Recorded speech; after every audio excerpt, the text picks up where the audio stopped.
In today's episode of the ImanWire podcast. The fight is out there for the hearts and minds of trying to show students that history is complicated, but you have a stake in it. You have a stake in it whether you're a Muslim or not. This notion that Muslims, as theoretical beings, as imaginary, they served an extraordinarily important purpose as a lever, as a litmus test of possibility for what could be a good society, what could be a society of harmony, and where neighbors got together and agreed on things because they saw that their civic virtue mattered more. I mean, that's a place to live. It's not the place we are.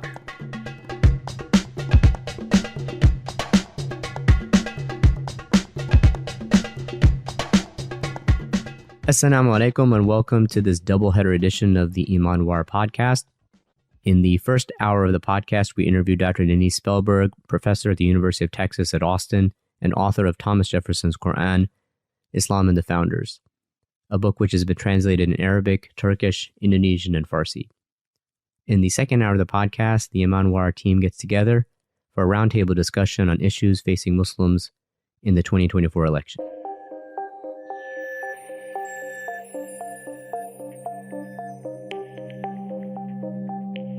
Dr. Spellberg, welcome to the ImanWire podcast.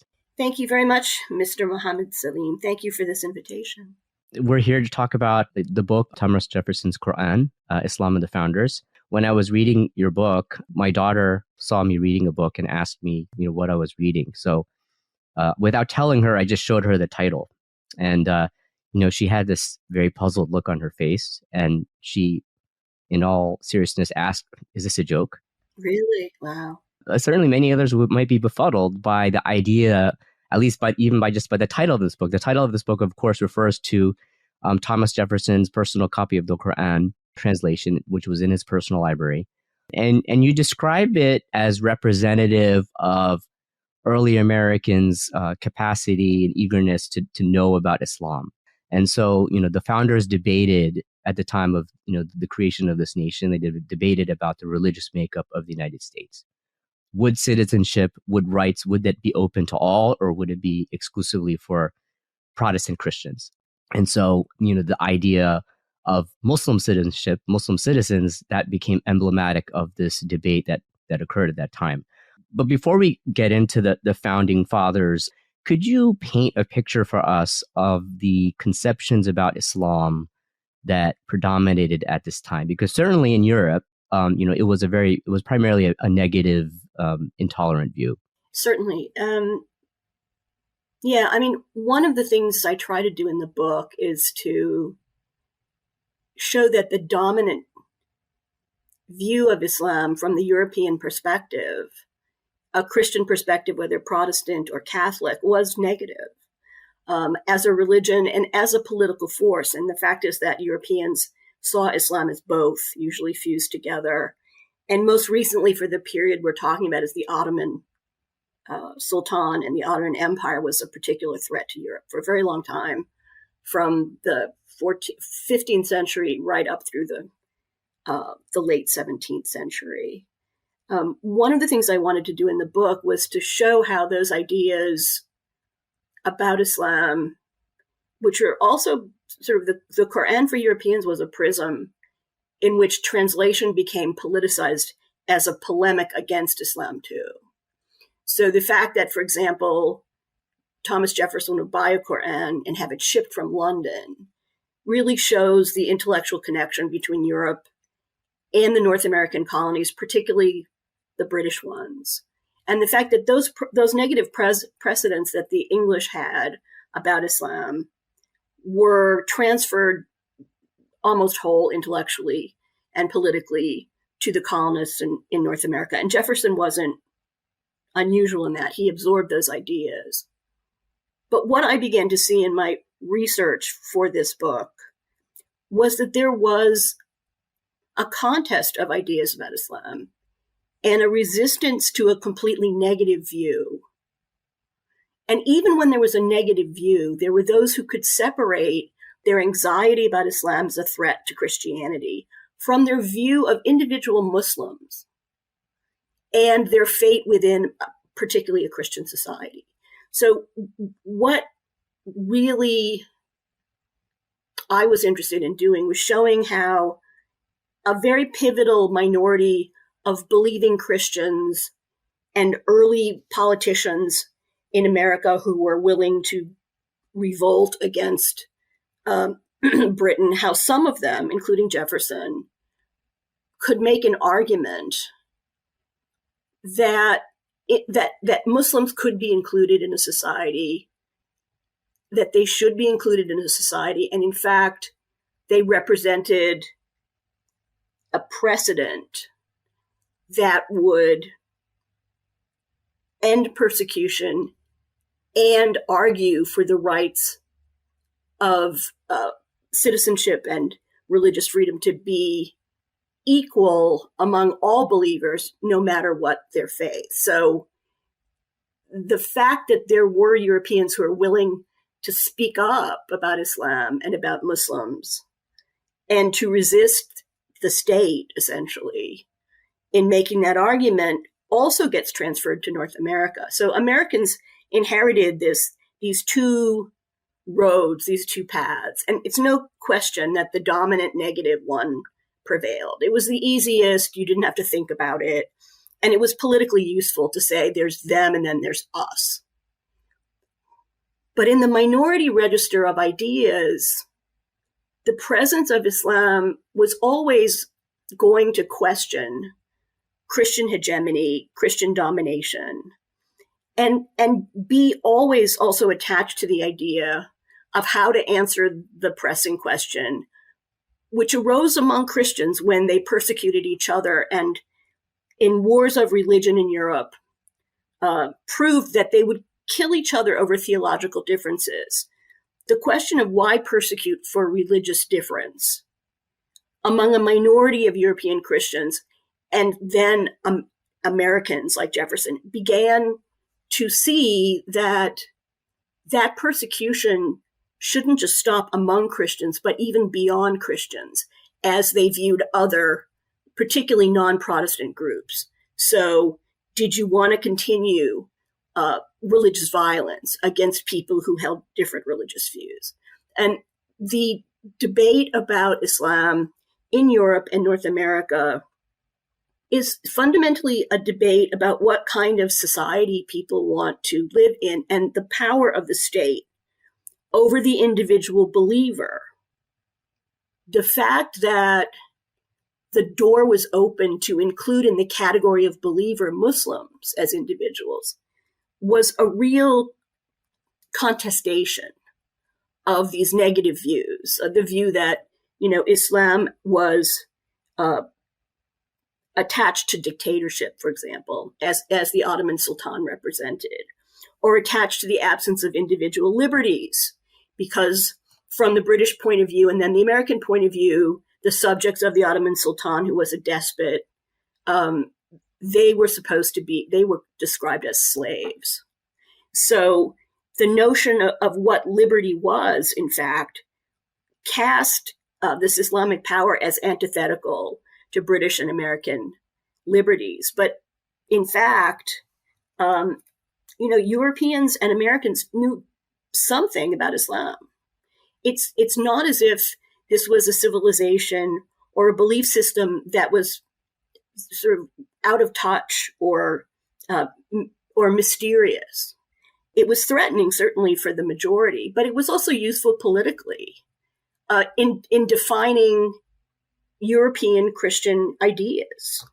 And what I found most interesting is that it was Christian dissenters within European society and also in North America particularly, those who were accused of not being good Christians ultimately, who had withstood the persecution of the state because of their own beliefs, who would begin to extend and think about protection, not just for themselves from state persecution, but extend it to non-Christians as well. And this is where Muslims play a very central role in theorizing about who can live with whom and under what circumstances, religiously and politically. And as a Muslim, when I was reading your description of the background in terms of the conceptions of Islam, in Europe, and which were translated into the Americas as well, was, my initial reaction reading it was today in the current 2024, we think about how Muslims think how Islam is vilified in a certain way. Yes. But when I was reading, your descriptions, like it was vilified in a very similar way, Yes. and it's as if really basically it's been regurgitated over time, and it's a lot of these same attacks on Islam now are the same attacks that were made 200, 300, 400 years ago, which are you describe. It was considered the epitome of tyranny. It was had all these negative associations with being spread by the sword, et cetera, et cetera. And these are all things which we hear regurgitated now, just as they were said centuries ago. But yet within this overwhelmingly negative context, as you describe, there were these dissenters, these thinkers, who many of which played a very important role in the conception of American democracy. If you could speak some about that. Thomas Jefferson was a remarkable person, and he, at the age of 22, bought a Qur'an, which was shipped from London to Williamsburg, Virginia. He was studying law, and the version of the Qur'an translation that he got was the first from Arabic to English. It had been translated by an Englishman named George Sale in 1734, and he got the 1764 edition. It arrived in 1765. Now, the translation of the Qur'an had always been political in Christian hands. So not only were the translations bad, but they usually started with a long expose on why Islam was dangerous and why Islam was antithetical to Christianity and why it was a political threat, to warn readers from being too interested, ultimately. And what's interesting about the Sale translation is the second to come into English. The first was in the 17th century from a French copy that the translation was just terrible. Sale's Arabic was good enough because he learned it in London from two Syrian Christians, it said. And he didn't just read the Qur'an and translate. He also read other Arabic texts, which he cites in his footnote. So this was a very learned attempt to translate as accurately as possible the sacred text. Now, he did it for a Protestant missionary society. So underneath all of this is the assumption of conversion, and he has to say the standard calumnies, the standard attacks against the prophet, that he wrote it or he's an imposter. But then he praised the prophet too. And he said he had outstanding qualities and defined him as the lawgiver of the Arabians, which is a really interesting quotation because, in fact, Christians, since they translated the Qur'an, starting in the 12th century into Latin in Spain, titled the first title of the earliest translation to Latin was The Law of the Saracens, or the false prophet Muhammad. So one of the Christian tactics was to say, this is a book of law, not a book of revelation, and to be able to dismiss it that way. So Sale talks about that in this very big introduction he has. And in fact, Jefferson's Qur'an, which is at the Library of Congress, is in 2 volumes. And it's in the first volume that there's about 200 pages where Sale tries to describe the rituals of the faith and what Muslims' sectarian differences are, all sorts of very interesting insights into the practice of Islam, and most of them even-handed. In fact, by even praising the prophet in his prologue, the people who commissioned the translation became upset at the translator, and they really stepped back from the translation because what they wanted clearly was an attack on the faith. It wasn't strong enough for them as an attack. So Jefferson reads this, and unfortunately, he took notes on almost everything he read, on many things that he read. We have his notes. He was a good note taker. But on the Qur'an, we don't have anything. We only have his initials at the bottom of one verse. The chapter is An-Nisa, the 4th chapter. And that's it. So I can't tell you what he thought immediately when he read this. But I will say that the fact that he wanted to study the Qur'an makes perfect sense as a future lawyer and politician. I think he did see this as a book of law. And I think it's also important to note that over his life, he was the largest collector of books in the United States. He had the largest private library. He didn't just stop with books on the Qur'an. He bought books that had Arabic on one side and Latin on the other, Persian on one side and Latin on the other, Turkish, etc. And there's some suggestion that he might have tried to learn Arabic. He knew Greek and Latin and French. So he was good with languages. I'm not sure that he tried to study Arabic in any organized way, and he never found a teacher, certainly. But I think his interest in the Middle East was considerable too.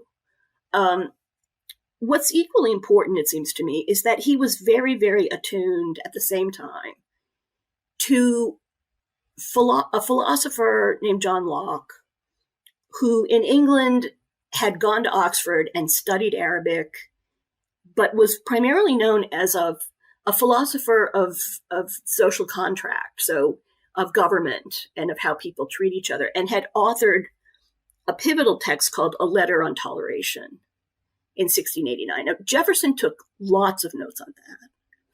And Locke spoke about Muslims having civil rights, that they shouldn't be excluded from their civil rights because of their religion. This is a phrase that Jefferson noted in 1776 when he had gone back to Virginia after writing the Declaration of Independence to craft for Virginia new state law.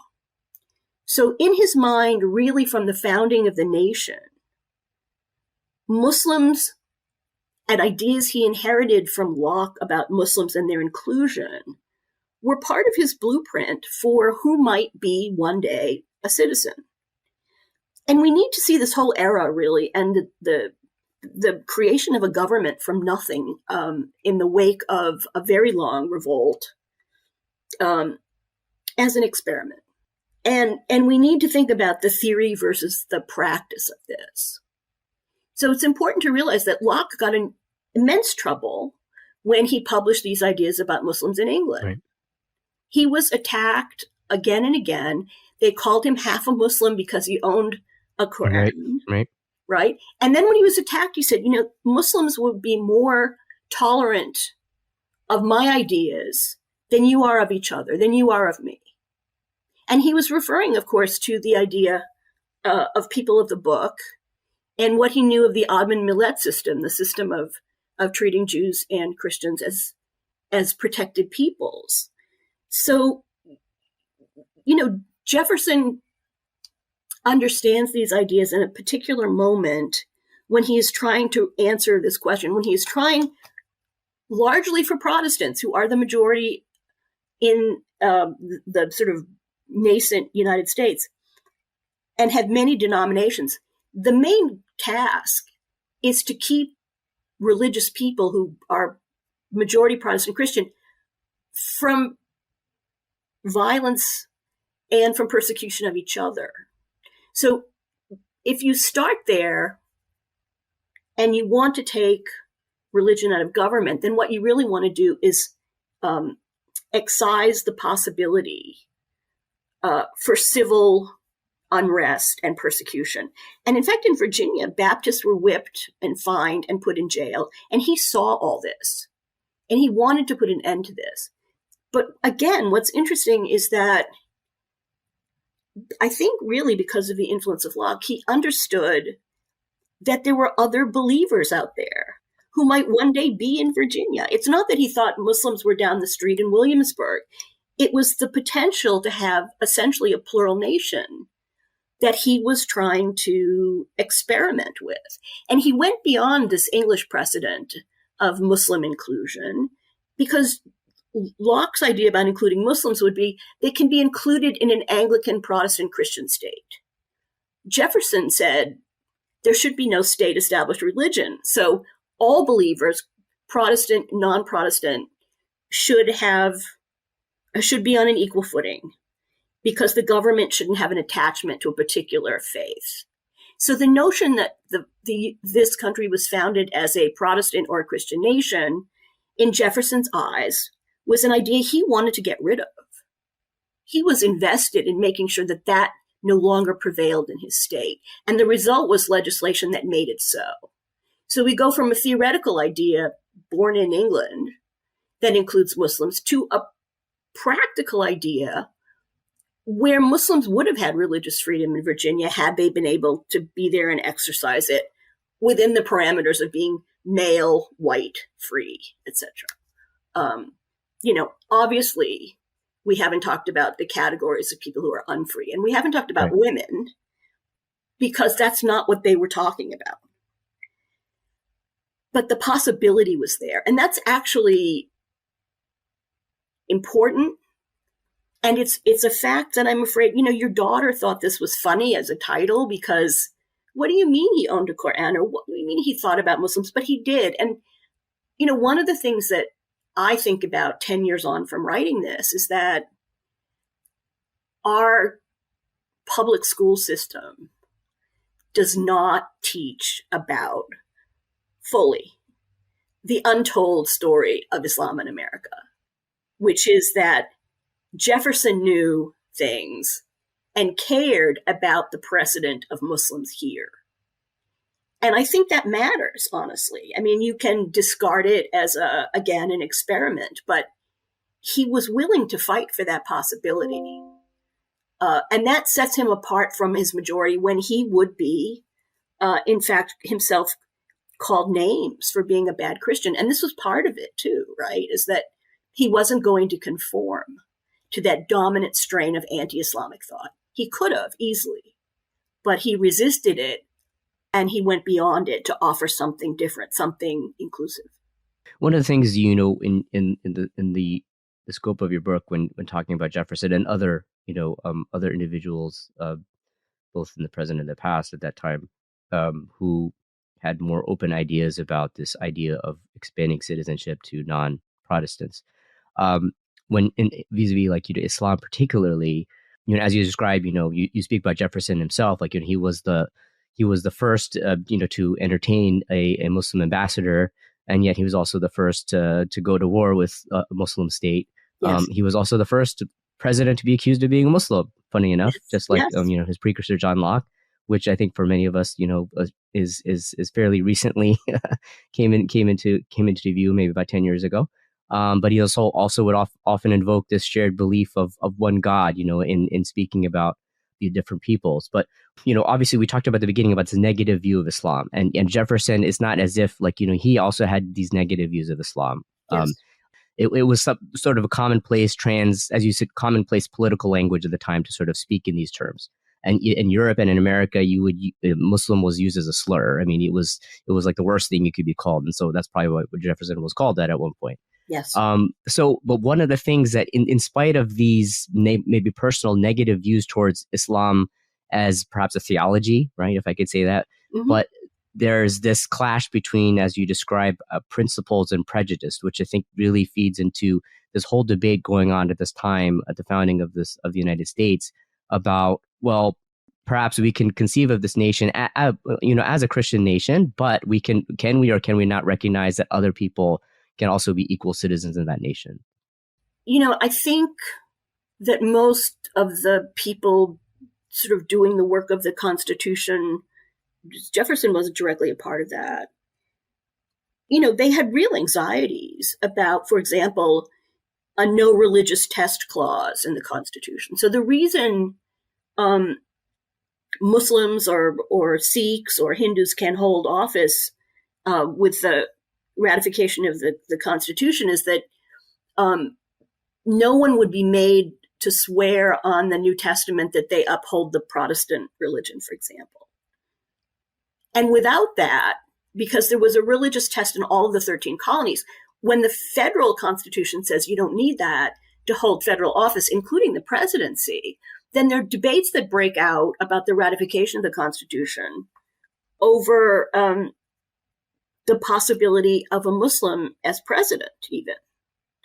So, and that's a fascinating debate. I mean, they raise the question because the Protestants were very zealous about their own rights. They were more interested in their own access to power. And the divisions between them were more dangerous than between anybody else except possibly Catholics, who were then a minority. But for the view of Catholics was very much parallel to that of Muslims from the Protestant point of view. The Catholics were also, part of states that were antithetical to the majority of Protestants in the U.S. And Protestants had long memories of Catholic persecution in Europe. Catholics were also perceived to have a double loyalty, and Muslims were too. So the presumption is that Catholics were loyal to the Pope and that Muslims might have loyalty maybe to the Sultan or maybe to the faith elsewhere. So all this needed to sort of work its way through the system.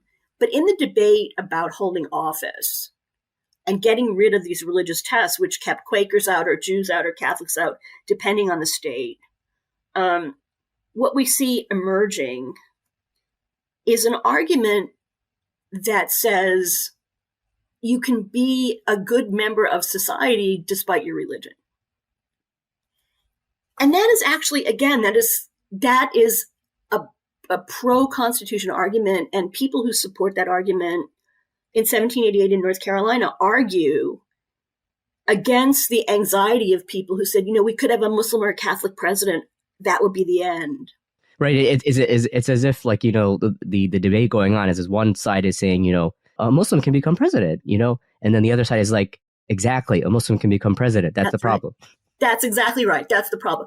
On the other hand, you see what the defenders of the Constitution say is, calm down. It's never going to happen. And they make a demographic argument. It's only going to happen in two instances. One is if the country is not Christian anymore, and nod, nod, wink, wink. It's never going to happen. But secondly, it could happen if, and I want to quote this because it's quite, if any persons of such descriptions should, notwithstanding their religion, acquire the confidence and esteem of the people of America by their good conduct and practice of virtue, they may be chosen.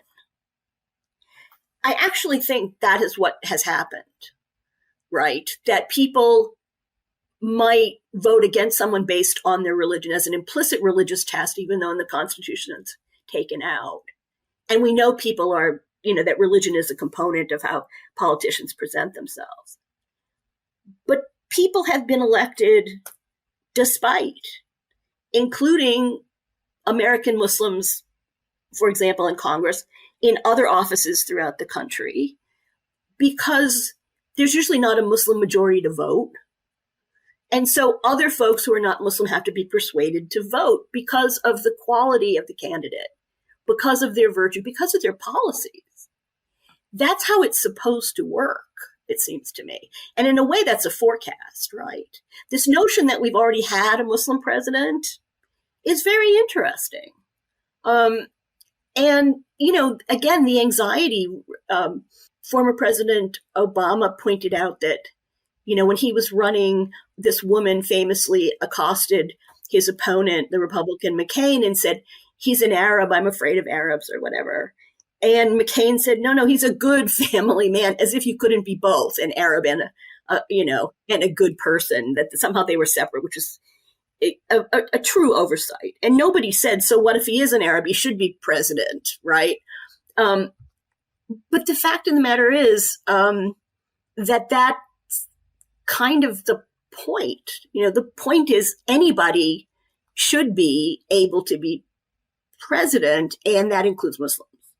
And so, still, there are folks who are using President Obama's middle name as if that were a slur in and of itself, right? Our society hasn't moved beyond the vilification of Islam, as you point out. And a lot of these kinds of attacks on individuals because of their identity or parts of their identity are supposed to somehow land as a negative. But the truth is, the anxiety around a Catholic president was far greater at the time than a Muslim president, because Catholics were present, because Protestants and Catholics had fought killed each other over religion. So that was the closer threat. But the idea that a Muslim might one day be president, sure, why not? Again, this has a lot to do with how religion figures in the depiction of a candidate running for office, it seems to me. You know, Jefferson was called an infidel, which at the time meant a bad Christian, but also potentially a Muslim. So there we have another attack on someone using Islam.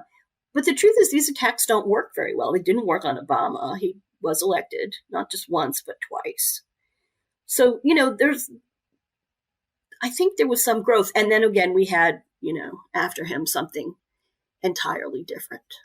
I want to return to, you mentioned about, for example, the anxiety when John F. Kennedy became president, you know, because as a Catholic, right? Yes.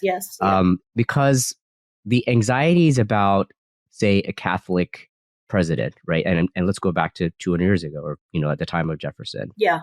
That was a real anxiety because they were real Catholic. There was Catholics there, right? Yeah. The whole debate that was going on about these Muslim citizens is that they were basically imaginary, at least for them. They were imaginary people. There were these imagined idea of, like, theoretically there could be a Muslim citizen of the United States, and, you know, that they could be you know, president.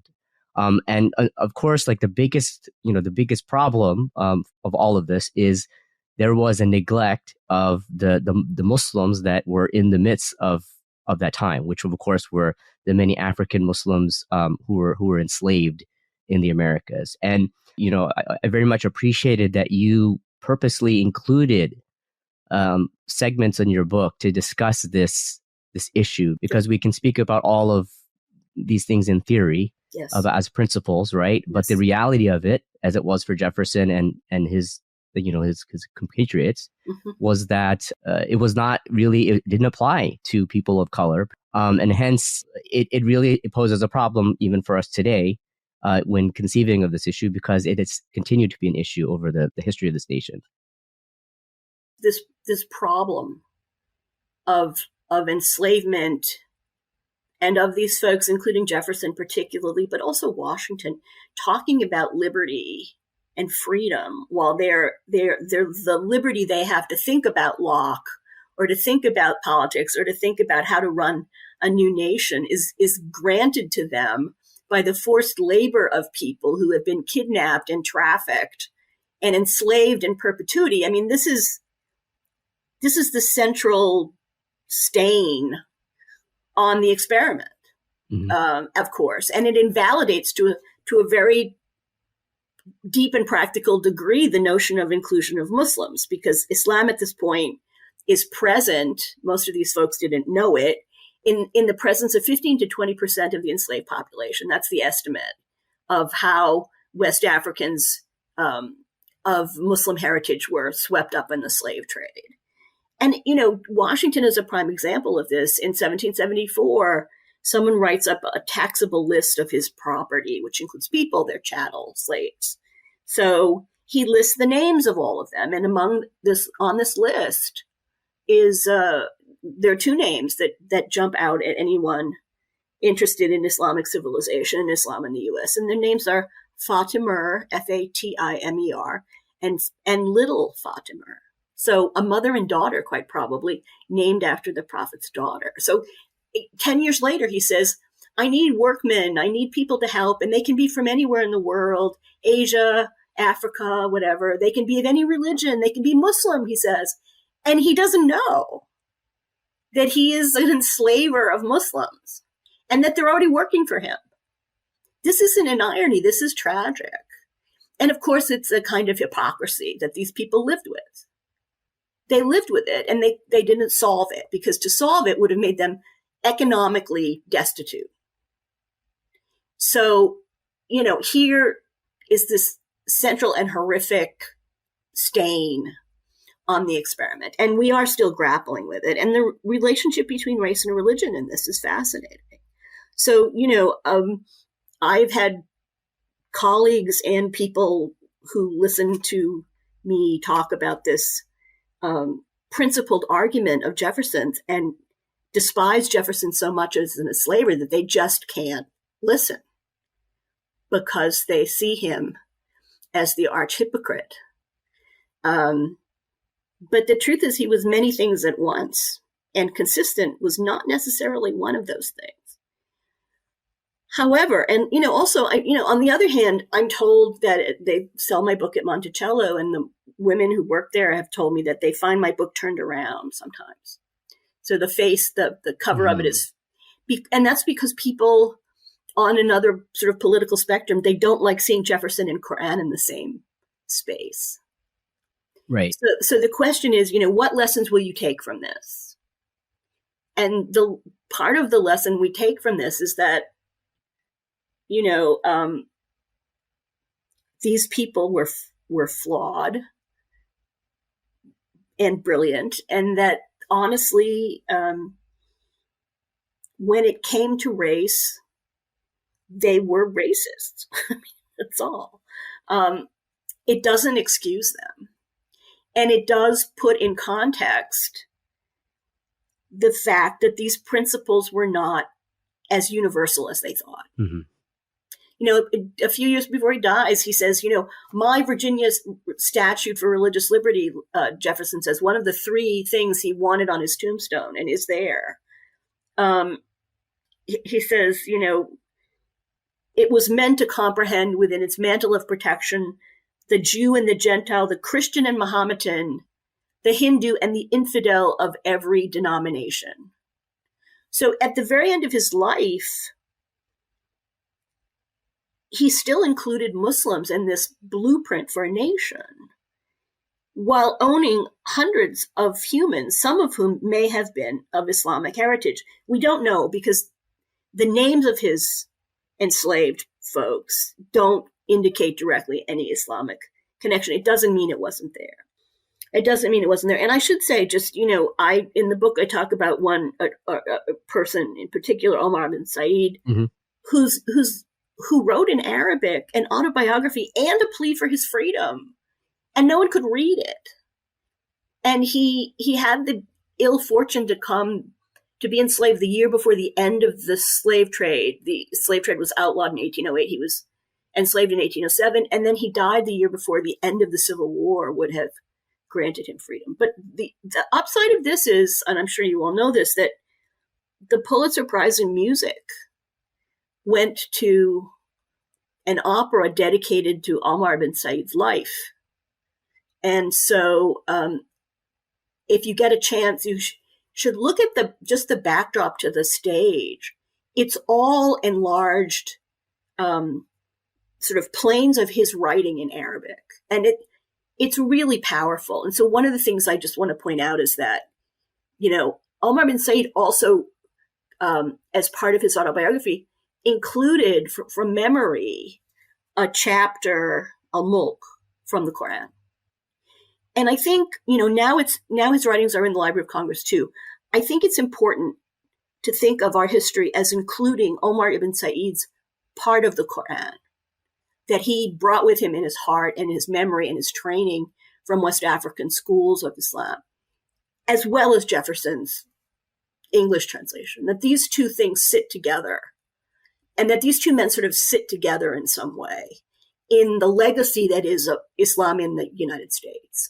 They cannot be separated, and they shouldn't be.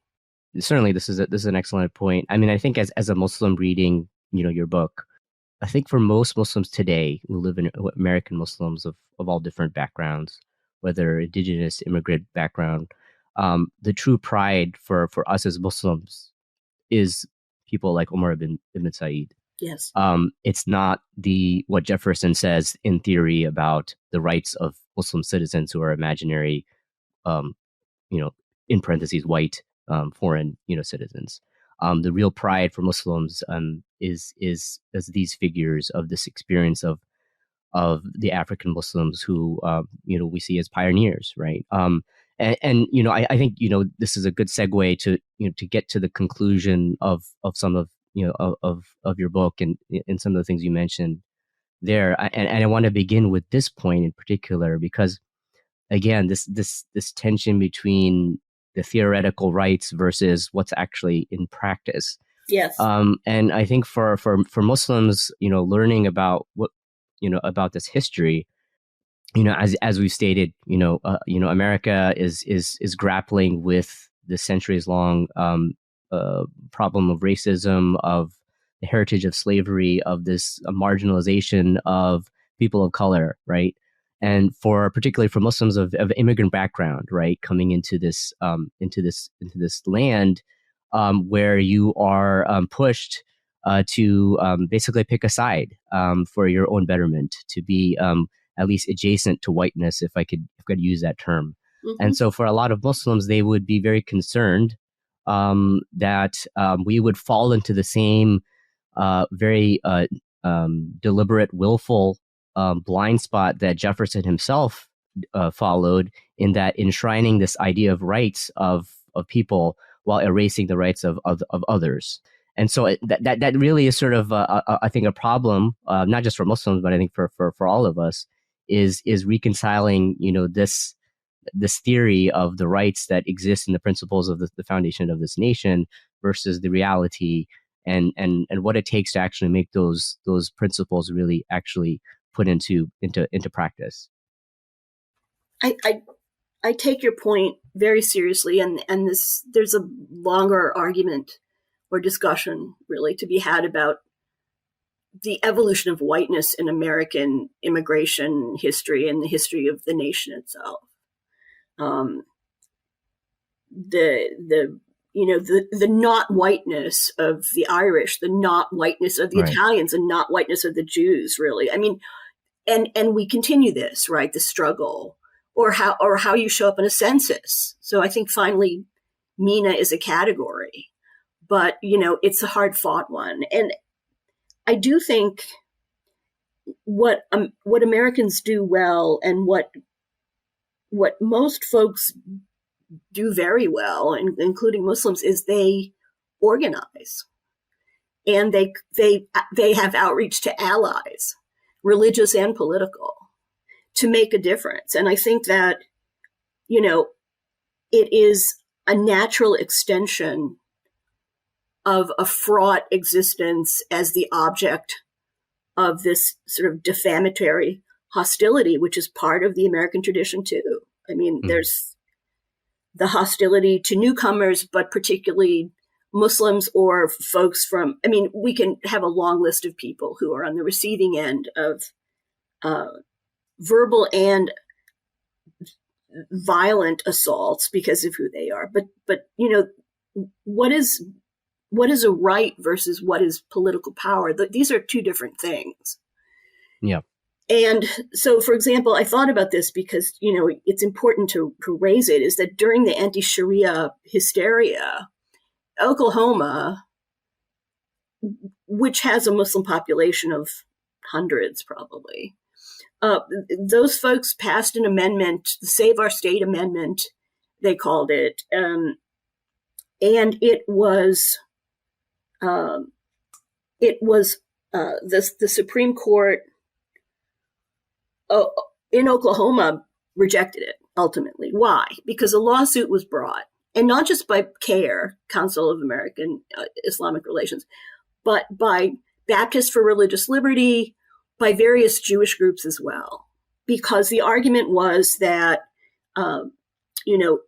Muslims, I think it was the head of the CAIR who brought the lawsuit, that Muslims were being singled out and discriminated against in essentially the personal realm of burial, of marriage, of, child custody. And so what happened there is that in joining that lawsuit, Muslims were supported by other Americans who understood that the principle of this discrimination and this legal offense needed to be confronted. That's in common interest of self-defense, of individual rights. I think that's where the boundaries between differences in groups, religious or racial, we know are transcended, right? Mm-hmm. So I see that happening increasingly now. And because it's a necessity, in fact. It's not like most of us have a choice. And the sad thing is, you can go to the polls, and it doesn't mean you get the outcome you want or the outcome that's just for the most people. We saw this, and we have seen again with this election that there's a very stark choice, and the choice may be the continuation of the republic this time. There's also power in not voting, right? There's been a lot of talk about this. I don't need to be explicit about, we know what this is about. And I understand it. At a visceral, affective, emotive level, I completely understand it. On the other hand, the politics here, the politics of the marginalized, and a relatively recent, significant presence of American Muslims who vote. This is a sort of reckoning. I mean, every time there's a choice, people have to decide their own self-interest. But my self-interest is mostly utterly outweighed where I vote because of the state I vote in. So, it's not without its frustrations. This is an experiment that is in many ways very broken. And the judicial system is part of that, and we've seen that. The treatment of protesters, we saw that with Ferguson. We saw that, going down with George Floyd. We saw all of the dangers of the state pouncing on legitimate dissent and despair over the treatment of marginalized, oppressed groups. But we also saw allyship expand exponentially. And I think that's the hope here, is that those are the coalitions going forward that have cemented common interest and a common political will to attempt to protect themselves, but also to better the situation for hopefully all. And, the principle of that is that participation matters. And I guess, although I've never been an optimist, that one still has to try to participate in this very flawed system and not to give in to despair because of how bad things are, or they will get worse, I think, with that kind of apathy. In your conclusions in the book, and of course, you wrote this book, I think it was about 11 years ago, if I'm not mistaken. One of the conclusions or one of the points you mentioned is about how, the challenges to Muslim civil rights are a challenge to the rights of all American citizens. And I think we all accept that. I think we're at an understanding now about this. At the time you wrote it, there was a lot of that anti-Sharia legislation going on. There's there's a lot of discussion about, is Islam a religion? Hence it's not a religion, then it can be it doesn't fall into this whole Jefferson and whatever else kind of stuff. I mean, the State Department had to issue a ruling saying that Islam was a religion. Honestly. Yeah, no, certainly. And one of the things you mentioned that also was this use of the term Judeo-Christian in terms of, what was initially sort of hoped to be something inclusive was now used or weaponized against Muslims as a basis for discrimination, which was not sort of the thinking at the time of the founders. Yeah, I mean, I think Judeo-Christian is an invented term in a particular historical context, post-World War II, where 6 million Jews had been exterminated, and many of them turned away as immigrants because, well, they were Jews, and where Catholics had been discriminated against too. And in the wake of World War II, on the home front, there were still places, Jews couldn't live. There were quotas. There were a lot of really anti-Semitic precedents still. And the attempt was made by sort of liberal-leaning theologians, particularly Protestants, to include Catholics in discussions of citizenship and rights, and Jews as well. And so Judeo-Christian as a phrase, it doesn't have a history in Europe. unless we looked at that history of persecution and exclusion for Jews. So Jews get no great juice out of that. Historically, Jews have suffered at the hands of Christians as a marginalized group. So there is a great deal of irony in thinking that things would improve if only we could align the two, Christians and Jews, together, and everything would be great, because we've learned so much about what happens when we employ eugenics and racial science against a particular group politically. And so the fact that it would be used against Muslims is really appalling. But it shows, it seems to me, the fragility of the construct, because while Jews would have embraced this, I'm sure, in the 50s and 60s, or in the late 40s, it didn't serve well. It didn't serve them particularly well. And what we see with the passage of the Civil Rights Act, of course, is that suddenly immigration allows for Muslims in numbers to come here. Even our immigration system was prejudicial, right, to most of the world. Mm-hmm. It had, in 1924, the first immigration policy really had been very careful not to use religion, but to zero in Southern Europe and Eastern Europe. So Eastern Europe Jews, Southern Europe Catholics. So that is the construct that Judeo-Christian was attempting to overcome in a Protestant way. How liberal and enlightened. But the irony is that it left no ambit, not just for Muslims, but for Zoroastrians or Sikhs or anybody else. And so I think to move beyond that is extremely important, and to critique it as a historically inept, timely at the time, but limited construct is important, because it does become prejudicial then. Is that your choice? You're either a Jew or a Christian, and otherwise go away. I don't think actually that's what the folks who created it intended. They intended it for a greater social good, but it became exclusivist, and it needs to be checked now, historically. Yeah. If you were to write this book today, if you publish it today, are there any additional insights or ways that you would situate this history? Are there any different meanings that come to your heart now, now 10 years later? Yeah, it's it was a particular time. I started writing this in a way, actually, accidentally in 2000, but really more starting in 2005, 2006. And, at the time, what I want to say about what I did in the book, especially with the chapter about the negative European points of view and things, and there are so many, is that I was as a professional historian, I was very interested in showing other historians who'd come before me who'd seen these negative arcs of thought about North Africa and conflict, and how since the 18th century, Americans and those North African pirates had always been in conflict, and Islam was always in conflict with the US. What I wanted to do was contest that, and to show that the treaties, in fact, talk about Muslims and the Islamic faith as something that was respected by the government when these peace treaties were drawn up.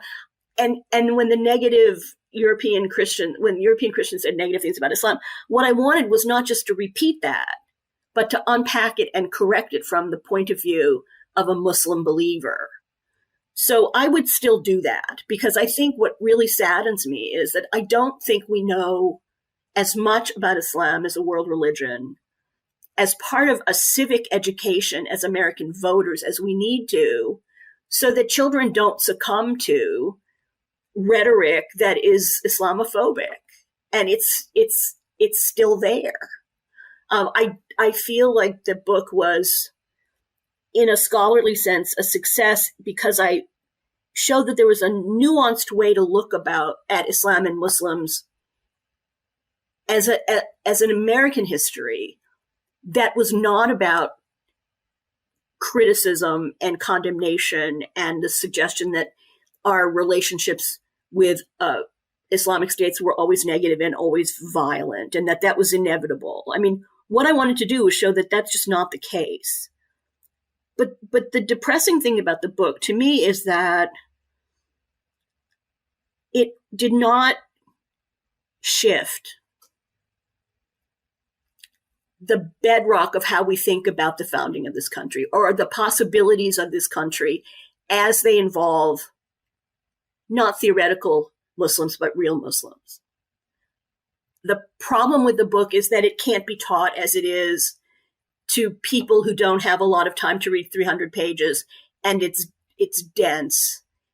It was for me important to document every instance I could find, because I wanted to make a very airtight argument, and I needed footnotes for that. And I thought, part of me thought, if Muslims need to fight for their own presence and defend it, then I'm trying to hand them a book with footnotes so they can do it. And they can say, Jefferson said this, and this is where it's written, if they need it.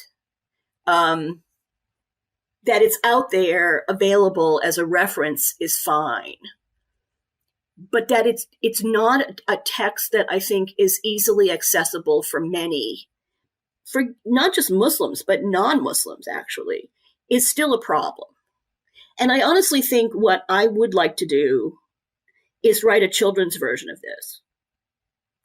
And one that could be used in public schools, frankly. Because that's where the fight is. The fight is not among those of us who are interested intellectually and who also politically care about what this means practically, not just theoretically, but the fight is out there for the hearts and minds of trying to show students that history is complicated, but you have a stake in it. You have a stake in it, whether you're a Muslim or not. Because as I also would sustain from the book, this notion that Muslims, as theoretical beings, as imaginary, they served an extraordinarily important purpose as a lever, as a litmus test of possibility for what could be a good society, what could be a society of harmony, and where neighbors got together regardless of religion and agreed on things because they saw that their civic virtue mattered more. I mean, that's a place to live. It's not the place we are often, right? So that makes me very sad, actually. This has been, a very thought-provoking conversation, Dr. Spellberg. I thank you for taking the time to revisit this very important book. And as you stated, I would echo a lot of what you've just stated about the need to learn this history, because it is important with all the flaws, but it's also important to learn that these principles, and as you've mentioned in the book about this clash between principles and prejudice, that moving beyond the prejudice that we may each have, but still being principled. And, as you hearken, and Jefferson himself hearkens about the golden rule, about treating your neighbor as you would like to be treated. With that message in hand, I want to thank you again for joining us. Thank you so much. It's been really enjoyable to speak with such a gifted interviewer. I enjoyed it tremendously. So thank you for having me on the show.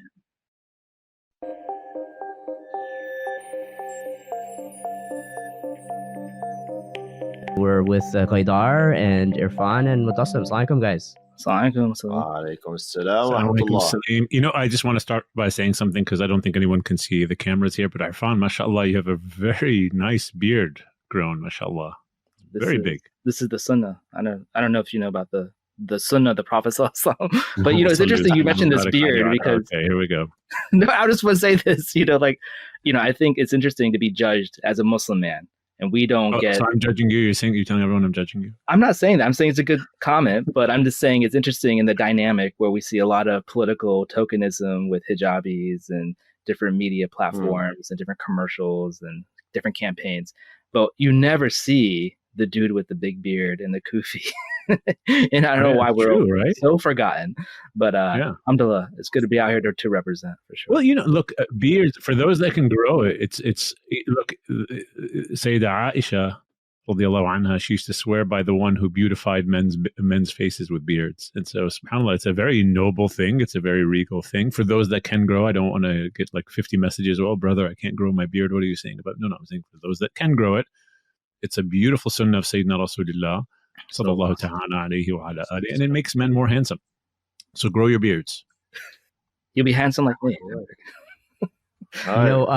It's I think last time we all four talked, we were talking about turning 40, and now like we're like 50 or something. No, you're 50. Seems I'm like not it. 50, Seems like man. I don't think we're 50 yet, bro. Anyways, so yeah, we thought we'd get together. It's been a while.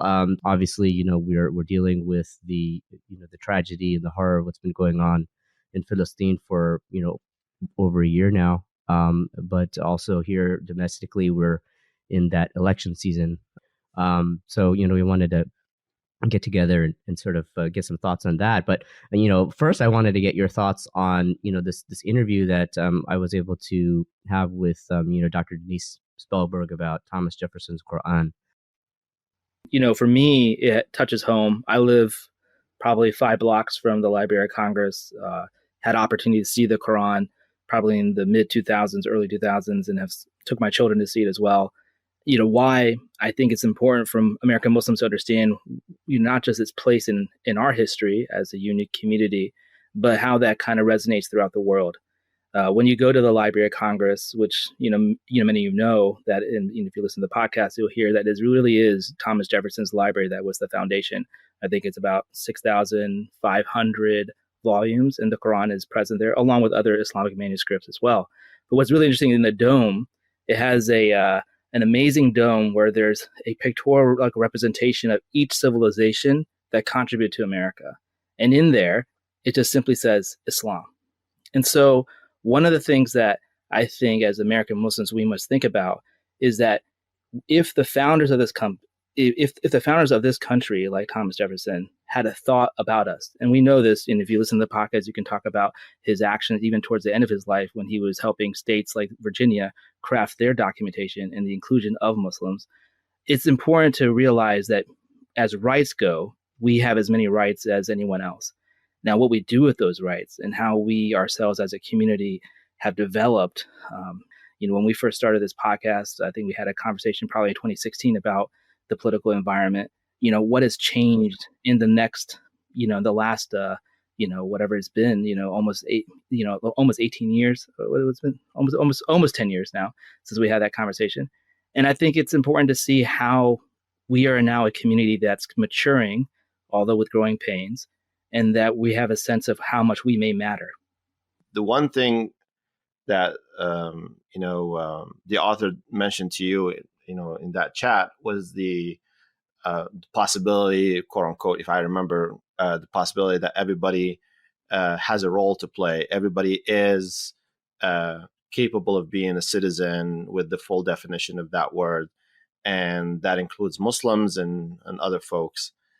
So, of course, I think hopefully we are beyond this concept.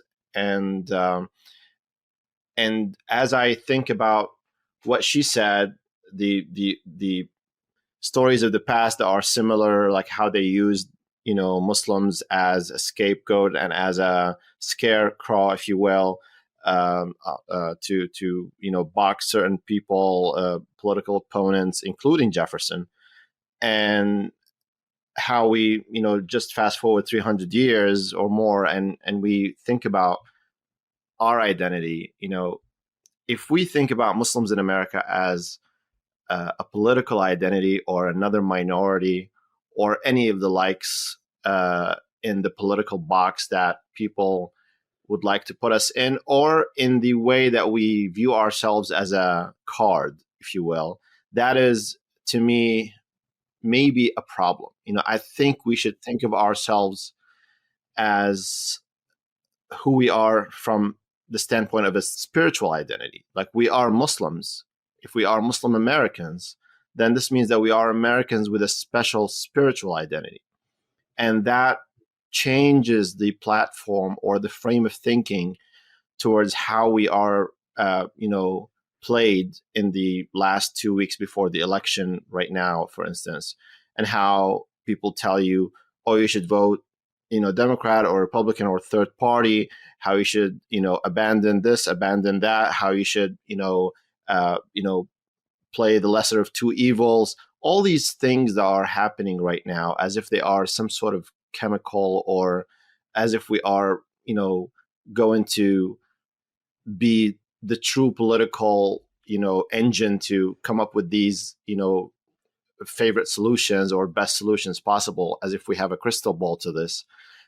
I think it's best to anchor ourselves into who we are spiritually, like how we should react to this, as opposed to, what we should be doing logistically and, maybe in terms of political realism.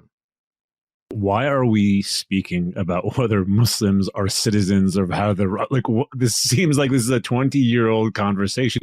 I don't think the Muslim community is at that point. That's not something we need to worry about. Alhamdulillah, we are citizens of the United States of America, and we are here, and we have to be here because we have like a moral obligation to be on that beautiful purity of what the Messenger of God sallallahu ta'ala alayhi wa ala alihi wa sahbihi wa sallam taught us, so that we can bring clarity to the world around us. That's our purpose. Our purpose is to be individuals that carry the beautiful Muhammadan essence, alayhi salatu wasalam, and his reality, so that we can share it with a world that's not interested. I mean, think about this, guys. Like, look, you go outside and you see other religious groups that have, by and large, abandoned the beautiful teachings of the prophets that put those religious groups on this earth. You can see this right now with the terrible, vile attitude of the Zionists, who claim to be followers of Sayyidina Musa alayhi salam, who their morality just clings to, if it's good for me, then I'll do it no matter what, even if I have to punch, shoot, or kill anyone, right? That's not us. We stand for the rights, and we affirm the rights of those that are oppressed. And we aren't going to step on other people just for our own personal benefit. And then you have those that claim to be following Sayyidina Isa alayhi salam, who, want to do whatever they want to do without any being taken into account for their spiritual or moral actions. And that's not us. That's not what we do. And so, like, the community of the United States at large, it needs Muslims, but it needs Muslims who are practicing the spiritual tradition. There you go. And so if we are not practicing this spiritual tradition, then we're actually part of the problem of what we're seeing around us. And so each one of us has a tough question that they need to answer and ask themselves, like, what am I doing? What's my life all about? What direction am I going? Am I trying to be someone who is a beautiful representative of the Prophet ﷺ or not in the United States of America? And then be, and you'll see that beautiful change around you. So I don't know. I don't understand why we're talking about this question about citizenship here in the States. Yeah, I don't think it's an existential question. I think, like if you think about the uncles, who after 9/11 went to Lowe's or Home Depot, bought those patriotic bumper stickers, put flags outside their homes, the maturity level and the confidence level of our generation, we're all probably, midlife-ish. Right? So we have a different vibe, a different vibe compared to that in terms of how we want to assert our presence here. But I will tell you something very critical about who we are. Wait, hold on. I got to say something. It's not just the uncles. Like, Arfan, what are you talking about? You remember there was a point in time where some of the very popular mashayikh, right, were preaching this whole where American is apple pie sort of stuff. Yeah. You know exactly what I'm talking about. Many of the listeners here know exactly what I'm talking about. Cultural imperative. Thank you. And they were preaching it that as if, and I don't think this was their intention, because we want to give everyone the benefit of the doubt. Yeah, it's not but that the Americanism or the American culture almost trumps your spiritual reality or your ethnic reality of where you come from. And then what we've seen 20 years later is many of them maybe not backtrack on that with word or with pen, but you see where they are now. You're like, wait, hold on. That's very different than what you were preaching 20 years ago about the cultural imperative of Islam. So yeah, and I would say that in the same vein as you just touched on, people who practice their tradition, being in DC, being around people who are maybe political appointees. This last administration had 91 Muslims in the political appointeeship. I know some of them, have taken certain opinions and actions, where they've decided because of the moral stances they took to leave their positions. But it's a minority, and very few of them have come out publicly, meaning like doing the media circuit. Yet, how many of us have seen, coverage of Jewish Americans, white Americans who leave their positions of power their political appointee positions, and then, advocate for actual justice. And I think what's interesting is that, when I look at those events or those forums where people who are still clinging on to this notion that we belong in a big tent, it is often individuals who do not have religiosity.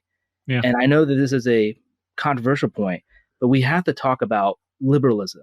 And I'm not talking about liberal as maybe Americans use it in the parlance of political parties, liberal versus conservative, but I'm talking about the overall experiment of liberalism as a political ideology that survived the 20th, that actually is probably the only surviving 20th century philosophy. By and large, communism failed, fascism failed. So we're left with a political liberalism. And every political party, no matter what it is right now, is part of that actual philosophy. So when we talk about a liberal democracy that we live in, how are we to understand this philosophical understanding of how it actually affects people? And when you look at the studies, particularly those in the progressive left, generationally speaking, they become less religious. And what has happened over since that time of 9/11 to now is not necessarily a questioning of our Americanism, but as you just mentioned, Mutassim, it's a questioning of what values, what are we actually doing? And I am sad to say that I see so many individuals, confused individuals who have aspects of the religion, whether it be outward form or inwardly or whatever, but they've either privatized their religion or they've expendedly utilized the outward appearance for gain, right? And I'm not going to say more than that, but but that's normal. That's normal. That's right. That's been there. That's why that's always going to happen. But unless you have a philosophy, unless you have a strategy to combat that political liberalism, that liberal democracy, that ideology, to, in a sense, make sure that we are not just being a part of another grand grouping, but we are actually identifying ourselves, like you said, on the morals that we stand on, that we stand with our 10, our 10 toes in the game, as it were, on a certain position.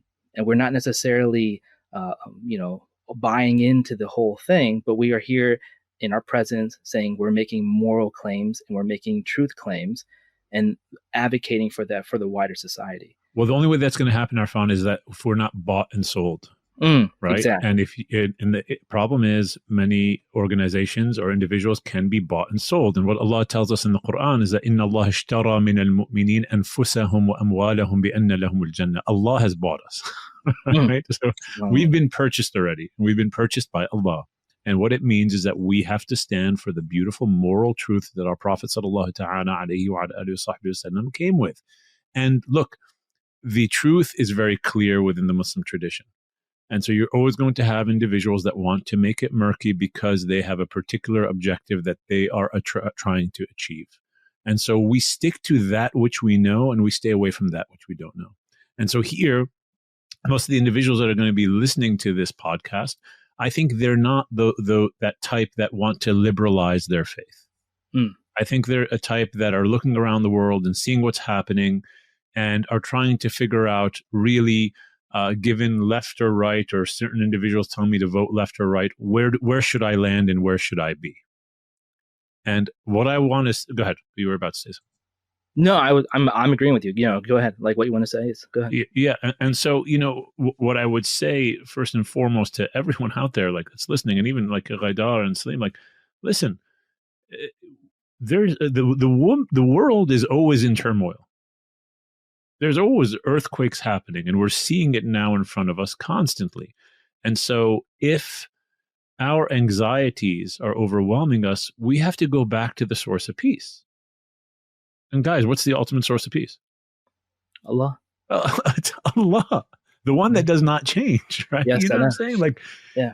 Everything around us is changing. Everything around us is oscillating, right? And so we have to go back to that source of peace so that we can find a level of stability and clarity, and then we can engage what's in front of us once we have that stability and have that clarity.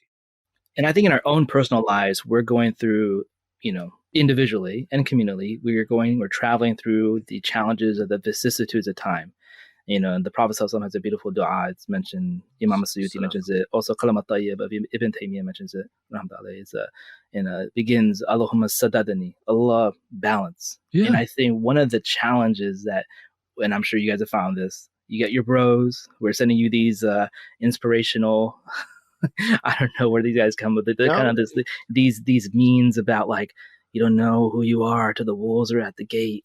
It's like, what? Right. Yeah, I was like, dude, you are a data analytic, dude. What are you talking about? So we have a challenge with understanding what is the proper response for men and for our sisters as well. But as three brothers talking, just wanted to mention that, when I look at it, I live in DC, so it's a little more liberal, but I find more offensive to me is the growing rate of unaffiliated individuals. And to me, that means that they're just unmoored. They're not grounded in anything. And I'm not just talking about non-Muslims. I'm talking about Muslims.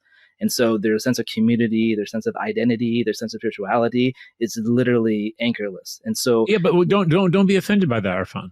Look, I'm not offended. I mean, I'm offended in the sense that even though that their parents had the best of intention, some of them go to Islamic schools growing up, some of them had, deep roots in these communities. What has happened is that through their own lived experiences, and because they have more or less affiliated, particularly in the last 10 years, to a more liberal ideology, and just like the rest of the liberals, if you look at a poll that was done in 2018, 40% say they're unaffiliated with any religious tradition.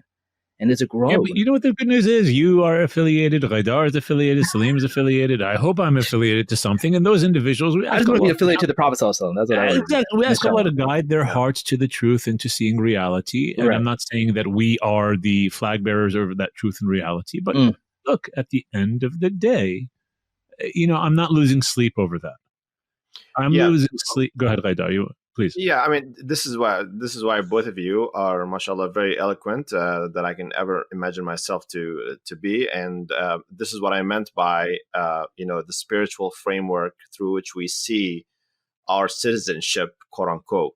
Because we were talking about Jefferson and how he enshrined certain things. So I'm not trying to get us back to square one in terms of who we are as Muslims in America, and I'm not trying to say, let's go back to inventing the wheel about this. All I'm trying to say is, through what you guys mentioned, is that the spiritual framework through which I see myself engaging with the current, let's say, brouhaha about the elections and the entire turmoil that's happening between what is a priority for me as a practicing Muslim. Well, the priority for me is to see through the lens of Allah and His Messenger, and that is seeing through my moral compass first, not through the political pragmatism that's promised to me by one party or another, not through the certain ideologies or not ideologies, the best of maneuvers that can be done in a locale or in a state to let's say tip the point or to create some momentum for the long term. That has, like, first of all, I need to be comfortable with my own skin, and when I am dealing with my American surrounding, and I'm saying that in quotations, within the lens of my spirituality, I become, and here's the banger, I become more patriotic, because I'm dealing through the moral compass of my own, I guess, code that is Allah's code, of course, that is making me a better person.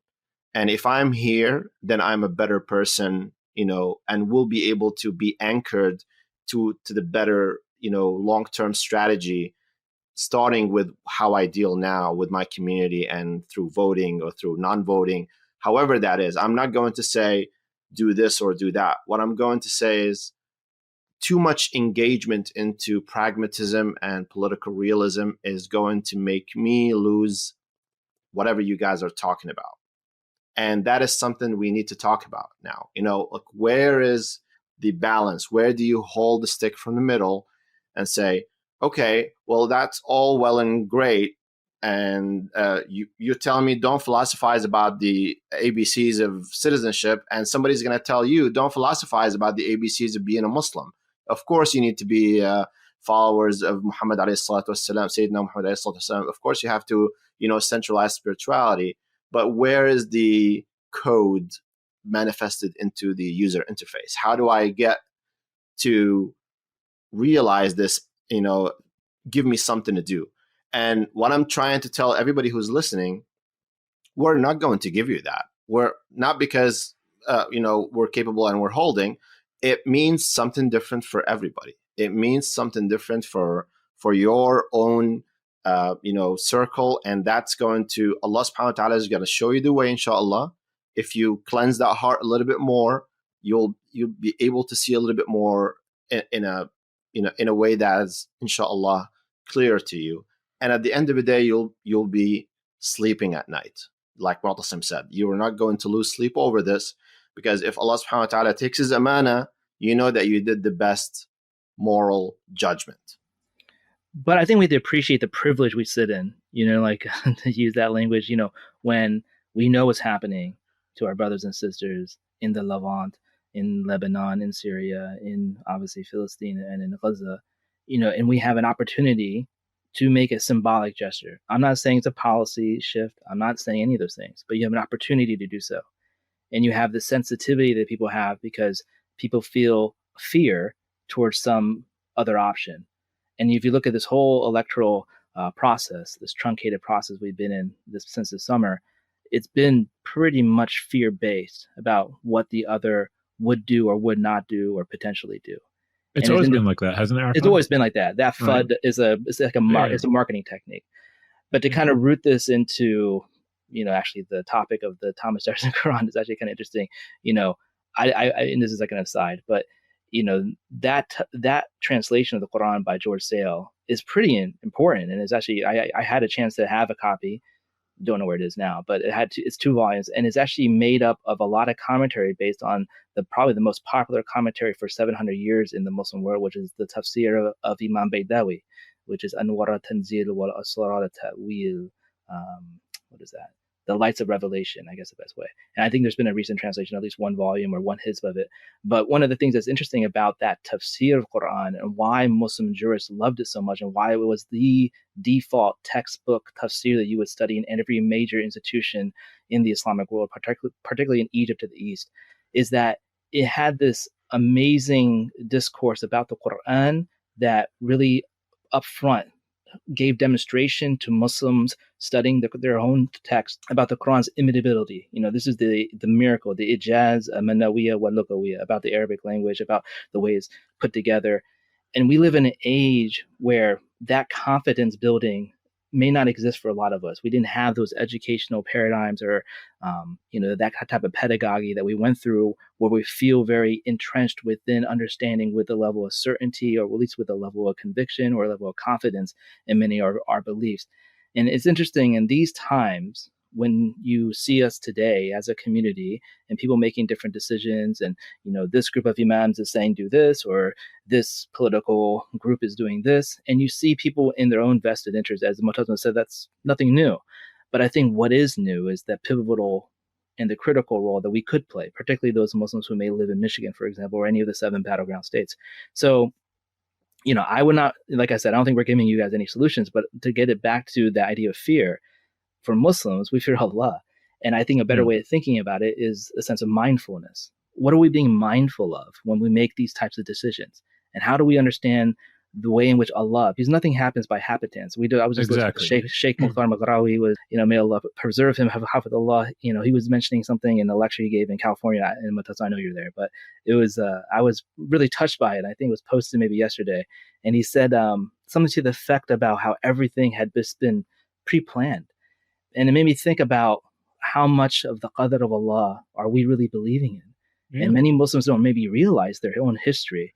But if you were to go back in time, during the time of the Khulafa Rashidun, for example, during the time of Sayyidina Omar, it was under Sayyidina Omar radiallahu anhu and other companions, many of them former Jews, one was a rabbi, who then brought Jews back into the Holy Land to rehabilitate. That community had been broken, and then they had been essentially forced off. So to bring back Jews into the Holy Land. And then you read the different hadith, our own apocryphal information, our own, cosmological text the authentic text, and you talk about where these different communities may reside. How do you not read that and not see the providence of God and where we are today? I know many of us would like to talk about the sense of victimization, the lack of power we may have.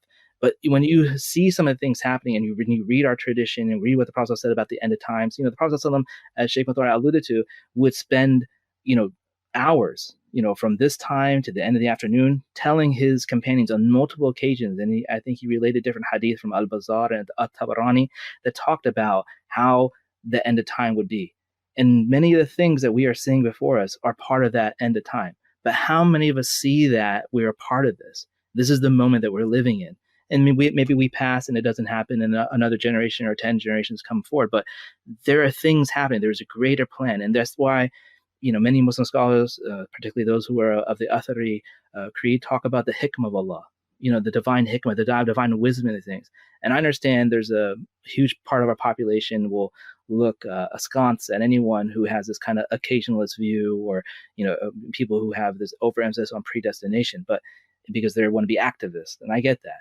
It doesn't mean that you stop trying to do what you can do, as the Prophet ﷺ also told us to do, to not just be passive, but to be active and trying to make change.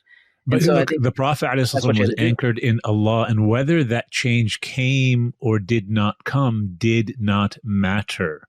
See, this is the problem that we need to realize, that yes, we try to engender a positive change, but I'm not attached to the result. Yeah. I'm attached to the creator of those results, because he may decree that none of those results that I was looking for come. And then what do I feel? Like all of a sudden, all of my actions have been in vain? But if I'm attached to the creator of the heavens and earth and I do the work, what he brings, it's up to him. He's Allah. We are not. And that's something we need to realize, that we are servants of Allah subhanahu wa ta'ala. And the place that we're going to find our clarity and peace is going to be in worshiping him. Look, I've got 4 boys. My house is like waves upon waves crashing into each other every day. And I'll tell you guys a story, and this is true. If I don't take my daily spiritual vitamins of taking my time in dua, sending lots of prayers upon the Prophet ﷺ, reading the beautiful supplications of the Prophet ﷺ, which are just, they teach us humility. Oh, the one who turns hearts, make my heart firm on your faith. Like, think about that. If I don't do that, I'm not anchored. And if I'm not anchored, then I'm interpreting everything around me through my fleeting emotions. And it can drive me nuts. I don't know about the rest of you guys. You probably have experienced this. Ghaidar, Salim, Arfan, you experienced something like this? Absolutely. Yeah, right. I mean... And that's with my own house. Not even talking about a major political decisions as to what may or may not happen. Right. So if I'm attached to that reality, then I know nothing happens without the leave of Allah. Nothing happens without the leave of Allah. And Allah subhanahu wa ta'ala may decree this, or may he decree that, but as long as I'm anchored in him, I know the end is going to be okay. It's going to be khair.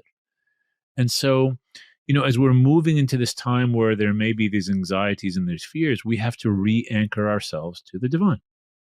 That's the reality. Like, look at the story of Sayyidina Rasulullah alayhi salam traveling with Sayyidina Abu Bakr on the Hijrah, right?